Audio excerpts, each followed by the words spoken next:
ഇന്നത്തെ കഥയിലേക്ക് എല്ലാവർക്കും സ്വാഗതം. അങ്ങനെ ഷാരി വന്ന് ഒളിച്ചു നിന്ന് കേൾക്കുകയാണ് രൂപയും കല്യാണിയും കൂടെ സംസാരിക്കുന്നത്. അപ്പം കല്യാണി രൂപയോട് പറയുന്നുണ്ട്, കിരണേട്ടനൊരു മോഹമുണ്ട്, എല്ലാവരും കൂടി ഒരു കോമ്പൗണ്ടിനകത്ത് തന്നെ താമസിക്കണം എന്നുള്ളത്. അതിന് വേണ്ടിയിട്ടുള്ള പ്ലോട്ട് നോക്കിക്കൊണ്ടിരിക്കുകയാണ്. ഇതൊക്കെ കേൾക്കുന്ന സമയത്ത് ഷാരിക്ക് നല്ല ദേഷ്യം വരുന്നുണ്ടായിരുന്നു. ഇനി രൂപ രാഹുലിനെയാണോ ചതിക്കുന്നതെന്ന് വരെ ഷാരി ചിന്തിച്ചുകൊണ്ടിരിക്കുകയാണ്. അപ്പോൾ രൂപയും പറയുന്നുണ്ട്, 1-2 വർഷത്തിനുള്ളിൽ ആ ആഗ്രഹങ്ങളൊക്കെ നമുക്ക് നടത്താൻ പറ്റും. പക്ഷേ ഇപ്പോൾ ആൽബിമോനുണ്ടായ ഈ ഒരു അപകടമാണ് എന്നെയും സേനൻ ചേട്ടനെയൊക്കെ വല്ലാതെ ബുദ്ധിമുട്ടിച്ചിരിക്കുന്നത്. മോള് ലീഗലായിട്ട് മുന്നോട്ട് പോവാന്ന് പറഞ്ഞത് കൊണ്ടാ കിരണിൻ്റെ അച്ഛൻ ആ വിക്രത്തെ ഒന്നും ചെയ്യാതിരുന്നത്. അല്ലെങ്കിൽ ആ വിക്രത്തെ വലിച്ചു കീറിയേനെ.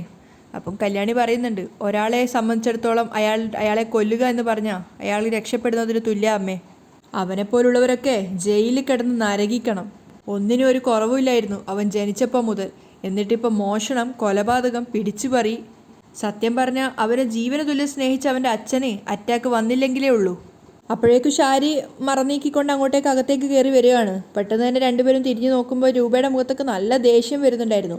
മാത്രമല്ല രൂപ പറയുകയും ചെയ്തു, ഇതെന്താ പെട്ടെന്നൊരു മുന്നറിയിപ്പും ഇല്ലാതെ? ഒന്ന് വിളിച്ചിട്ട് വന്നാൽ നന്നായിരുന്നു.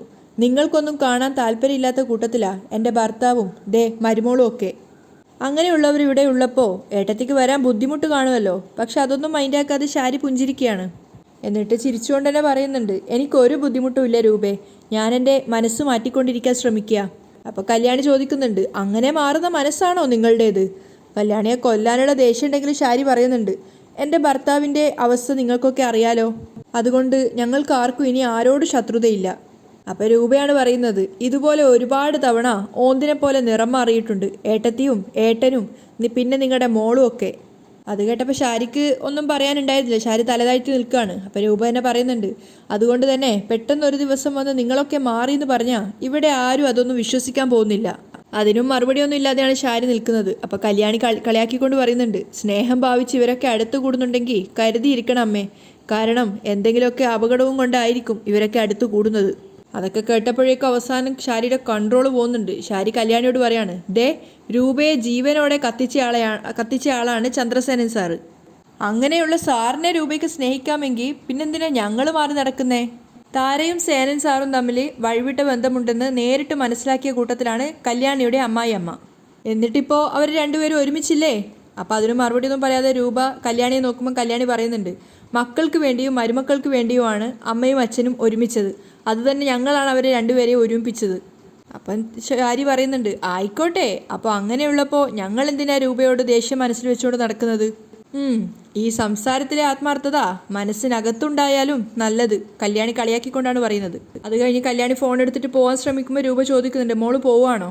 പോയിട്ട് വരാമേ. കല്യാണി അവിടുന്ന് പെട്ടെന്ന് തന്നെ പോവാണ്. കല്യാണി പോയപ്പോൾ ഷാരി ചോദിക്കുന്നുണ്ട്, ആഹാ, അമ്മായിയമ്മയും മരുമോളിപ്പോൾ നല്ല ലോഹ്യത്തിലാണല്ലോ. അപ്പം രൂപ ദേഷ്യത്തോട് ചോദിക്കുന്നുണ്ട്, എന്താ അങ്ങനെ പാടില്ലേ? അയ്യോ, പാടില്ലെന്ന് ഞാൻ പറഞ്ഞോ? അല്ലെങ്കിൽ തന്നെ മക്കളെയും മരുമക്കളെയൊക്കെ എത്ര കാലം എന്ന് വെച്ച് അകറ്റി നിർത്തുന്നേ? രൂപേ, ഇന്നല്ലെങ്കിൽ നാളെ ഞാനും സരയും മോളും എൻ്റെ മരുമോൻ്റെ ഒപ്പം നാട് വിട്ടുപോകും. അതൊക്കെ കേൾക്കുമ്പോൾ രൂപയ്ക്ക് ശരിക്കും പുച്ഛാണ് തോന്നുന്നത്. പിന്നെ ആ ചുരുങ്ങിയ കാലത്തിനിടയിൽ നിങ്ങളോട് എന്തിനാ വെറുതെ വെറുപ്പും വെച്ചുകൊണ്ട് നടക്കുന്നത്? അതുകൊണ്ട് ഞാനും മോളും ഒക്കെ ഇനിയും ഇവിടെ വരും. പിന്നെ തലയ്ക്ക് സുഖമില്ലാത്ത ഒരാളുണ്ട്, അയാൾ വരുമോ എന്നറിയില്ല. രൂപ വലിയ താല്പര്യത്തോട്ട് പറയുന്നുണ്ട്, ഏതായാലും ഇരിക്ക്, ഞാൻ കുടിക്കാൻ എന്തെങ്കിലും എടുക്കാം എന്ന് പറഞ്ഞ് രൂപ അടുക്കളയിലേക്ക് പോവുകയാണ്. പക്ഷേ രൂപ പോയതിനു ശേഷം ഷാരി ചിന്തിക്കുന്നുണ്ട്, ഞാൻ വരുന്നതിന് മുമ്പ് ഇവളുടെ കല്യാണിയോടുള്ള സംസാരം കേട്ടിട്ട് എന്തൊക്കെയോ പന്തികേട് തോന്നുന്നുണ്ട്. നേരെ വീട്ടിലേക്ക് പോയിട്ട് അത് കാര്യം സരയിനോട് സംസാരിക്കുകയാണ്. അമ്മേ, എന്തായി അമ്മേ പോയിട്ട്? എൻ്റെ മോളെ, എനിക്ക് ബലമായ സംശയമുണ്ട്, നിന്റെ അച്ഛനെ അവരിട്ട് കുരങ്ങ് കളിപ്പിക്കുകയാണോ എന്ന്. ഞാൻ അവിടെ ചെല്ലുമ്പോൾ അപ്പുറത്തുള്ളവളും അവിടെ ഉണ്ടായിരുന്നു, ആ കല്യാണി.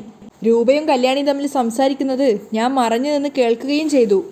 അവൾ പറയാണേ, എല്ലാവരും ഒരു കോമ്പൗണ്ടിൽ ഒരു വലിയ വീടൊക്കെ വെച്ച് താമസിക്കണം എന്നാണ് അവളുടെ ചന്ദ്രസേനൻ്റെ താല്പര്യമോന്ന്. അപ്പോൾ കുറച്ചു നേരം കേട്ടുന്നതിന് ശേഷം സരയു ചോദിക്കുന്നുണ്ട്, അത് അവളുടെ ചന്ദ്രസേനൻ്റെ ഒക്കെ താല്പര്യമായിരിക്കില്ലേ?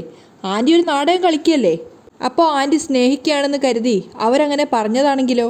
പക്ഷേ ഷാരി പറയുന്നുണ്ട്, എനിക്കങ്ങനെ തോന്നുന്നില്ല മോളെ. എങ്കിൽ അമ്മ അവിടെ പോയി താമസിക്കണം.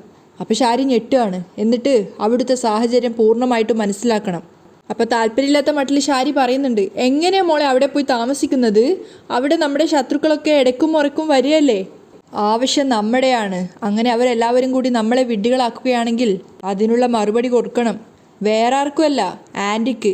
അപ്പോൾ ശാരിയും പറയുന്നുണ്ട്, അവൾ നമ്മളെ കഴുതകളാക്കുകയാണെങ്കിൽ പിന്നെ അവൾക്ക് ജീവിക്കാനുള്ള അർഹതയില്ല. അമ്മയുടെ സംശയം ശരിയാണെങ്കിൽ അച്ഛൻ ഇനി എത്ര തലയ്ക്ക് സുഖയില്ലെങ്കിലും ആൻറ്റിയെ കൊല്ലൂന്നുള്ള കാര്യം ഉറപ്പാ. ആൻറ്റിയെ മാത്രമല്ല, പിന്നെ എന്ത് വില കൊടുത്തും അച്ഛനെ കോമാളിയാക്കിയവരെ അച്ഛൻ തകർത്തിരിക്കും. പക്ഷെ ശാരിക്ക് സംശയമായിരുന്നു. ഇപ്പം അതിനുള്ള ബുദ്ധിയും സമ്പത്തൊന്നും അങ്ങേർക്കില്ല മോളെ. എത്ര ബുദ്ധിയും സമ്പത്തും ഇല്ലെന്ന് പറഞ്ഞാലും അച്ഛൻ ഇക്കണ്ട കാലം മുഴുവൻ മോഹിച്ചു നടന്നതേ ആൻറ്റിയുടെ സ്വത്തും സമ്പത്തുവാ. അത് പൂർണ്ണമായിട്ട് നഷ്ടപ്പെടുമെന്ന് അറിയുമ്പോൾ പിന്നെ അച്ഛൻ രണ്ടിലൊന്ന് തീരുമാനിച്ചിരിക്കും. അത് വേണോ അമ്മേ? എല്ലാം നമുക്ക് നഷ്ടപ്പെട്ടില്ലേ? അപ്പോൾ ചിലതെങ്കിലും അവർക്കും നഷ്ടപ്പെടണം. പിന്നെ പ്രകാശനുണ്ട് നമുക്ക് കൂട്ടിന്. വിക്രം ജയിലിലായതോടെ അയാൾക്കും അതിന് കാരണക്കാരവരെ കൊല്ലാൻ താല്പര്യം കാണും. എല്ലാവരെയും ഒരുമിപ്പിച്ചിട്ട് കല്യാണി എന്ന് പറയുന്നവളെ ആദ്യം ഇല്ലാതാക്കണം. സരയുവിന് അത്രത്തോളം പകയുണ്ടായിരുന്നു കല്യാണിയുടെ അടുത്ത്. അതോടൊപ്പം നമ്മുടെ മുഖം മറന്നിട്ട് സേനനെ ആത്മാർത്ഥമായിട്ടാണ് ആൻറ്റി സ്നേഹിക്കുന്നതെങ്കിൽ അവരെ ഈ ഭൂമിയിൽ നിന്ന് പറഞ്ഞു വിടണം. അതോടെ കേട്ടപ്പോഴേക്കും ശാരിയുടെ ചോര തിളക്കുകയാണ്. ശരി മോളെ, എന്തൊക്കെ അപമാനം സഹിച്ചിട്ടാണെങ്കിലും ഞാൻ അവിടെ പോയി നിൽക്കാം. അപ്പം സരയു പറയുന്നുണ്ട്, അങ്ങനെയാണെങ്കിൽ ആൻറ്റിയുടെ മുറിയിലൊരു റെക്കോർഡർ വെക്കണം. എന്നിട്ട് ആ മുറിയിലെ സംസാരങ്ങൾ മുഴുവനും പിടിച്ചെടുക്കണം. അതിലൂടെ നമുക്ക് സത്യങ്ങൾ മുഴുവനും അറിയണം. അപ്പോൾ ശാരിയും പറയുന്നുണ്ട്, ശരി മോളെ. അതേസമയം കിരണിൻ്റെ വീടിൻ്റെ ഗേറ്റും തള്ളി തുറന്ന് ഭാനുമതി വരികയാണ് അങ്ങോട്ടേക്ക്. അവിടുന്ന് കൈയൊക്കെ കൂപ്പിക്കൊണ്ടാണ് വരുന്നത്. കരഞ്ഞുകൊണ്ട് കൈയൊക്കെ കൂപ്പിക്കൊണ്ടാണ് വരുന്നത്. അപ്പോൾ കിരൺ ആ കാഴ്ച കണ്ടുകൊണ്ടാണ് ഉമ്മറത്തേക്ക് ഇറങ്ങി വരുന്നുണ്ടായിരുന്നത്. അപ്പോൾ കിരൺ കല്യാണിയെ വിളിക്കുകയാണ്, കല്യാണി ഇങ്ങ് വാ. എന്താ? വാ, ഒരാൾ വരുന്നുണ്ട് കാണാൻ വേണ്ടി. ആരാ? ഇങ്ങോട്ട് വാ, വന്നാൽ നേരിട്ട് കാണാലോ. കല്യാണി വന്ന് നോക്കുമ്പം കൈ കൂപ്പിക്കൊണ്ട് അമ്മൂമ്മ ദൂരത്തുനിന്ന് നടന്നു വരുന്നത് കാണുന്നുണ്ട്.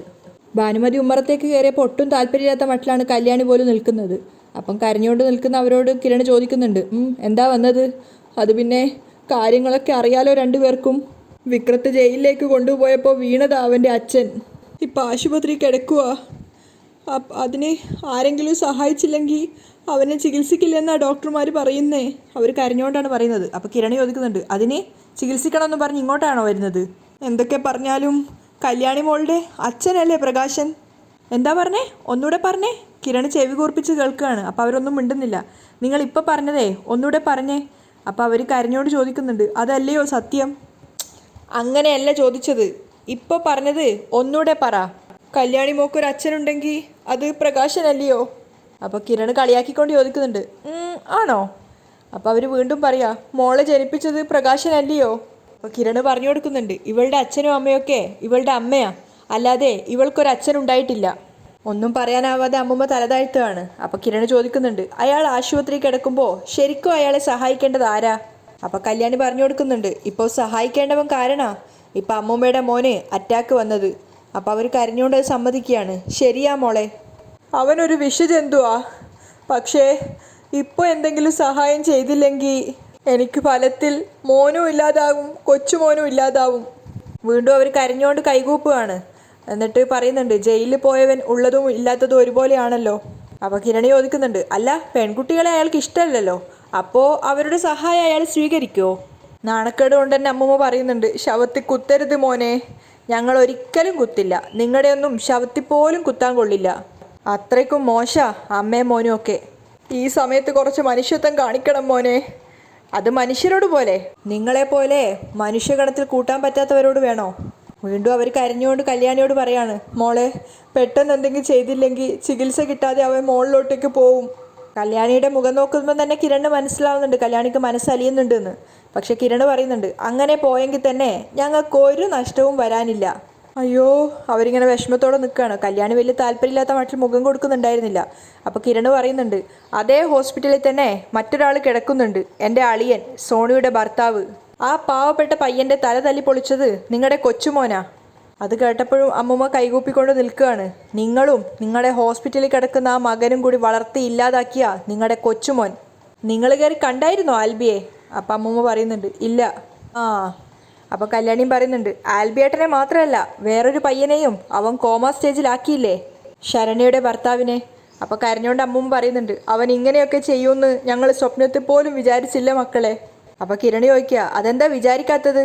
അവൻ കുറേ കാലമായിട്ട് മോഷണവും പിടിച്ചുപറിയും ആളെ കൊല്ലലുമായിട്ട് നടക്കുമായിരുന്നല്ലോ.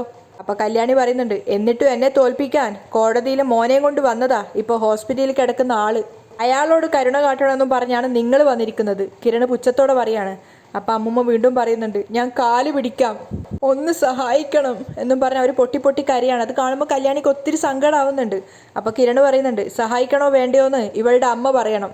അപ്പോൾ പെട്ടെന്ന് തന്നെ അമ്മൂമ്മ പറയുന്നുണ്ട്, അയ്യോ അവൾ എവിടെ, ഞാൻ ദീപയും കൂടി കാണാനാണ് വന്നിരിക്കുന്നത്. അമ്മ അമ്പലത്തിൽ പോയിരിക്കുക, എന്നാൽ പിന്നെ ഞാനും കൂടെ അമ്പലത്തിൽ പോവാം, എന്നിട്ട് അവിടെ വെച്ച് കാണാം. അപ്പോൾ കിരൺ പറയുന്നുണ്ട്, അമ്പലത്തിൽ പോയിട്ട് ഇവളുടെ അമ്മയെ കാണണ്ട, ചെയ്ത തെറ്റിനൊക്കെ ദൈവത്തിനോട് മാപ്പ് പറയാൻ നോക്ക്, ഇനിയെങ്കിലും നന്നായിട്ട് ജീവിക്കാമെന്ന് ദൈവത്തോട് ചെന്ന് പറ. ശരി. അവിടെ കാദംബരിയും രതീഷും ഒക്കെ വന്നിട്ടുണ്ട് കാദംബരിയുടെ ചെക്കപ്പിന്. വീണ്ടും അവർ യാചിക്കുകയാണ് കല്യാണിയോട്, എന്തായാലും അച്ഛനല്ലേ മോളെ, ഒന്ന് വന്ന് കാണ്, സഹായിക്കാൻ പറ്റുമെങ്കിൽ സഹായിക്ക്. അതും പറഞ്ഞ് കരഞ്ഞോണ്ട് അവർ പോവുകയാണ്. അപ്പോൾ കല്യാണിയുടെ മുഖത്തേക്ക് കിരൺ നോക്കിയപ്പോൾ തന്നെ കിരണിന് മനസ്സിലാവുന്നുണ്ട് കല്യാണിക്ക് ഏറെക്കുറെ മനസ്സിന് ഇടിവ് തട്ടിയെന്നുള്ളത്. കാരണം അച്ഛൻ്റെ ആ അവസ്ഥ ആലോചിച്ചിട്ട് കല്യാണിയുടെ മുഖത്ത് അത്രയും സിമ്പതി ഉണ്ടായിരുന്നു. അവർ കരഞ്ഞോണ്ട് പോകുന്നത് നോക്കി നിൽക്കുകയാണ് കല്യാണി.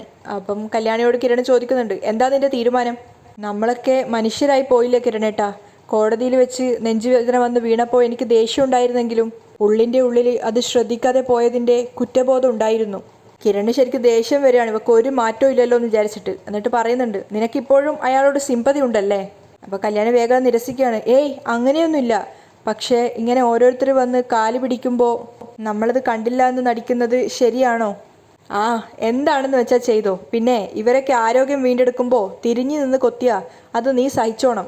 കിരണ് വലിയ താല്പര്യമില്ലാത്ത മട്ടിലാണ് അവിടുന്ന് പോകുന്നത്. കല്യാണി നേരെ ഹോസ്പിറ്റലിലേക്ക് പോവുകയാണ്. രതീഷിൻ്റെയും കാദംബരിയുടെ അടുത്തേക്ക് പോയപ്പോൾ കാദംബരി ചോദിക്കുന്നുണ്ട്, മോൾ എത്തിയോ? അമ്മൂമ്മ വീട്ടിൽ വന്ന് കരഞ്ഞ് കാല് പിടിച്ചു, പിന്നെ കിരണേട്ടനും പറഞ്ഞു ഇവിടെ വന്നൊന്ന് കാണാൻ. അപ്പം രതീഷ് ദേഷ്യത്തോടെ പറയുന്നുണ്ട്, ദേണ്ടേ ഇതാ കുഴപ്പം, കല്യാണി നീ ഒരു കാരണവശാലും അങ്ങേരോട് മനുഷ്യത്വം കാണിക്കേണ്ട കാര്യമില്ല. ആ കോടതി പോലും നിന്നെക്കുറിച്ച് അയാളും അയാളുടെ മോനും എന്തൊക്കെയാ പറഞ്ഞത്, സോണിയെ ഏതെല്ലാം രീതിയിൽ അയാൾ ആക്ഷേപിച്ചത്. അപ്പോൾ കാദംബരിയും പറയുന്നുണ്ട്, അത് ശരിയാ, അതൊക്കെ കേട്ട് കഴിഞ്ഞപ്പോൾ അവൻ്റെ കരണക്കുറ്റി അടിച്ചു പൊട്ടിക്കാനാണ് എനിക്ക് തോന്നിയത്. അപ്പോൾ കല്യാണിയും പറയുന്നുണ്ട്, അവനും അവൻ്റെ അച്ഛനും ചെയ്യുന്നതിനൊക്കെ തിരിച്ചടി കിട്ടുന്നുണ്ടല്ലോ ചേച്ചി. രണ്ട് ചെറുപ്പക്കാരുടെ തലക്കടിച്ച് വീഴ്ത്തി അവനോട് എനിക്കൊരു സിമ്പതിയുമില്ല. പിന്നെ കരഞ്ഞ് കാല് പിടിക്കുമ്പോൾ അന്യരായാൽ പോലും നമ്മൾ സഹായിക്കാറില്ലേ, അതുകൊണ്ട് വന്നതേ ഉള്ളൂ. കല്യാണിയുടെ സഹായം കിട്ടി ആരോഗ്യം തിരിച്ചു പിടിച്ച അയാൾ ആദ്യം തിരിച്ചു കൊത്തുന്നത് കല്യാണിയെ എങ്ങനെ ഉപദ്രവിക്കാമെന്നായിരിക്കും. അപ്പം കല്യാണി പറയുന്നുണ്ട്, അതൊക്കെ എനിക്കറിയാം, അല്ലെങ്കിൽ തന്നെ ഞാൻ എൻ്റെ അച്ഛനിൽ നിന്ന് നന്ദിയൊന്നും പ്രതീക്ഷിക്കുന്നില്ല. അയാളെ സഹായിച്ച പകരം സ്നേഹം പോലും തരില്ല. എങ്കിലും സാരില്ല, നമ്മുടെ കർമ്മങ്ങൾ നമ്മൾ ചെയ്യുന്നു. നമ്മളെ ജനിപ്പിച്ച അച്ഛൻ നമുക്ക് ചെയ്തു തരേണ്ടിയിരുന്ന കുറച്ച് കാര്യങ്ങൾ ഉണ്ടായിരുന്നു, അതൊന്നും അച്ഛൻ ചെയ്തു തന്നില്ല. എന്നാൽ അച്ഛൻ്റെ അമ്മൂമ്മയുടെയൊക്കെ വാർദ്ധക്യത്തിൽ അവശതയിൽ അവരെ സഹായിക്കേണ്ടി വരും. അതിനുള്ള പ്രതിഫലം അവരൊന്നും തരണ്ട. ദൈവങ്ങൾക്ക് മുമ്പിൽ നമ്മൾ തെറ്റുകാരാവാതിരുന്നാൽ മതി. അപ്പോഴേക്കും കാദംബരിയെ ഡോക്ടർ വിളിച്ച് അവൾ ഡോക്ടർ മുറിയിലേക്ക് പോവാണ്. കല്യാണി നേരെ പോയത് പ്രകാശനം കാണിക്കുന്ന ഡോക്ടറുടെ അടുത്തേക്കാണ്. അയാളുടെ അടുത്തെത്തിയ സമയത്ത് അയാൾ കല്യാണിയോട് നന്നായിട്ടാണ് പെരുമാറുന്നത്. ഇൻറ്റീരിയർ വർക്കിൻ്റെ കാര്യത്തിൽ ഓഫീസിൽ വരാനിരിക്കുകയായിരുന്നു ഒക്കെ പറയുമ്പോൾ കല്യാണി പറയുന്നുണ്ട്, ഞാൻ ആ ഒരു കാര്യത്തിനല്ല വന്നത്, ഇവിടെ അഡ്മിറ്റ് ചെയ്തിരിക്കുന്ന പ്രകാശൻ എന്ന് പറഞ്ഞ വ്യക്തി എൻ്റെ അച്ഛനാണ്. ഓ, എന്നിട്ടാണോ പൈസ ഇല്ലാന്ന് പറഞ്ഞ് അയാളുടെ അമ്മ കരഞ്ഞ് നിലവിളിച്ച് നടന്നത്? ഇനിയിപ്പോൾ ട്രീറ്റ്മെൻറ്റിൻ്റെ കാര്യത്തിൽ ഒരു മെല്ലെപ്പോക്ക് വേണ്ട, ഇവിടെ കെട്ടാനുള്ള പണം ഞാൻ കെട്ടിക്കോളാം, കല്യാണി പറയാണ്. അപ്പം തന്നെ ഡോക്ടർ പറയുന്നുണ്ട്, നിങ്ങളൊക്കെ വാക്ക് തന്നാൽ പിന്നെ ഞങ്ങൾക്ക് സംശയിച്ച് നിൽക്കേണ്ട കാര്യമില്ലല്ലോ. എങ്ങനെയുണ്ട് അച്ഛനിപ്പോൾ സർ? അയാൾക്ക് ഇതിനു മുമ്പ് 1-2 തവണ അറ്റാക്ക് വന്നിട്ടുണ്ടായിരുന്നു. ECGയിലും ഒക്കെ നല്ല വേരിയേഷൻ ഉണ്ട്. പിന്നെ ഷുഗർ പേഷ്യൻ്റ് ആയതുകൊണ്ടാണ് കൂടുതൽ വേദന അറിയാത്തത്. അപ്പം കല്യാണി പറഞ്ഞു കൊടുക്കുന്നുണ്ട്, ഇന്ന് കോടതിയിൽ ഒരു കേസ് നടന്നായിരുന്നു, എൻ്റെ ആങ്ങളുടെ പേരിലുള്ള കേസാണത്. അവന് ജയിൽ ശിക്ഷ കിട്ടി, അത് കണ്ടിട്ടാ അച്ഛന് നെഞ്ചുവേദന വന്നത്. അപ്പം ഡോക്ടറും പറയുന്നുണ്ട്, അയാളെയും കൊണ്ട് വന്നത് മോൻ്റെ വക്കീലായിരുന്നു, അയാൾ വിവരങ്ങളൊക്കെ പറഞ്ഞിട്ടുണ്ടായിരുന്നു. ഈ അടുത്ത സമയത്ത് പത്രങ്ങളിലൊക്കെ വന്നിരുന്നു സർ എൻ്റെ ആങ്ങളെ ചെയ്തതൊക്കെ. എൻ്റെ ആങ്ങളെയാണ് അവനെന്ന് പറയാൻ പോലും എനിക്ക് അറപ്പുണ്ട് സർ. പിന്നെ അവൻ ചെയ്ത കാര്യങ്ങൾ പുറത്തു പറയാനും വയ്യ. ഏതായാലും കോടതിയിൽ അവനെതിരെ വാദിച്ചത് ഞാനാ. എന്തായാലും അവന് ശിക്ഷ കിട്ടി, അതിൻ്റെ സന്തോഷം എനിക്കുണ്ട്. സ്വന്തം കാര്യത്തിനു വേണ്ടി ഒരാളെ കൊല്ലാൻ പോലും മടിയില്ലാത്തവനാ. ഇവിടെ അഡ്മിറ്റ് ചെയ്തിരിക്കുന്ന ആൽബി എന്ന പേഷ്യൻ്റ് ഉണ്ടല്ലോ, അയാളുടെ തലതല്ലി പൊട്ടിച്ചതും ഇവനാ സർ. ഓ അത് ശരി, ഡോക്ടർ ചോദിക്കുന്നുണ്ട്. ഡോക്ടറോട് കാര്യങ്ങളൊക്കെ പിന്നീട് വിശദമായിട്ട് പറയാം. ഏതായാലും ഞാനിപ്പോൾ അച്ഛനെ ഒന്ന് കാണട്ടെ. അപ്പോൾ ഡോക്ടറും ചിരിച്ചുകൊണ്ട് പറയുന്നുണ്ട്, ഇനിയിപ്പോൾ ട്രീറ്റ്മെൻറ്റൊക്കെ മുറ പോലെ നടന്നോളും. ചെക്കപ്പ് കഴിഞ്ഞതിന് ശേഷം കാദംബരി രതീഷും കൂടെ നേരെ അമ്മൂമ്മയുടെ അടുത്തേക്ക്, അതായത് ICUവിൻ്റെ മുന്നിലേക്കായിട്ടാണ് വന്നിട്ടുള്ളത്. അപ്പോൾ അവർ ചോദിക്കുന്നുണ്ട്, നിന്നെ ഡോക്ടർ നോക്കിയോ മോളെ? ആ നോക്കി. പ്രകാശൻ്റെ കാര്യത്തിൽ ഒന്നും ആയിട്ടില്ല, അവർ സങ്കടത്തോടെ പറയാണ്. സഹായിക്കാൻ പറ്റുമെങ്കിൽ ഒന്ന് സഹായിക്കും മക്കളെ, അവർ കരഞ്ഞുകൊണ്ട് വീണ്ടും പറയാണ്. അപ്പോൾ രതീഷ് പറയുന്നുണ്ട്, കല്യാണി വന്നിട്ടുണ്ട്, ഇനിയിപ്പോൾ എന്ത് വേണമെന്ന് കല്യാണി തീരുമാനിക്കട്ടെ. അത് കേട്ടപ്പോൾ അമ്മൂമ്മ കുറച്ചൊരു സമാധാനമാവാണ്. അവൾ വന്നോ? എൻ്റെ ആങ്ങളെയോ അച്ഛനോ അമ്മൂമ്മയോ ഒന്നും അല്ല കല്യാണി, കാദംബരി പറയുന്നുണ്ട്. അതുകൊണ്ടാണ് വന്നത്. എന്തൊക്കെ സഹായം ചെയ്തു തന്നാലും അത് തൊണ്ടേന്നിറങ്ങും മുൻപേ നന്ദികേട് കാണിക്കുന്ന കൂട്ടരല്ലയോ നിങ്ങൾ, രതീഷ് ദേഷ്യത്തോടെ പറയുന്നുണ്ട് അമ്മൂമ്മയോട്. പിന്നെ കല്യാണിയും കിരൺ സാറും ഒക്കെ മനുഷ്യപ്പറ്റി കുറച്ച് കൂടുതലുള്ള കൂട്ടത്തിലായതുകൊണ്ട് നിങ്ങളുടെ ഭാഗ്യം. അപ്പോഴും കരഞ്ഞുകൊണ്ട് അമ്മൂമ്മ പറയാണ്, എന്നാലും എൻ്റെ കുഞ്ഞിനെ അവൾ ജയിലിലാക്കിയല്ലോ കല്യാണി. അങ്ങോട്ടേക്കാണ് സോണിയും കല്യാണിയും കൂടെ വരുന്നത്. അവിടെയാണ് ഇന്നത്തെ എപ്പിസോഡ് വൈൻഡപ്പ് ചെയ്യുന്നത്.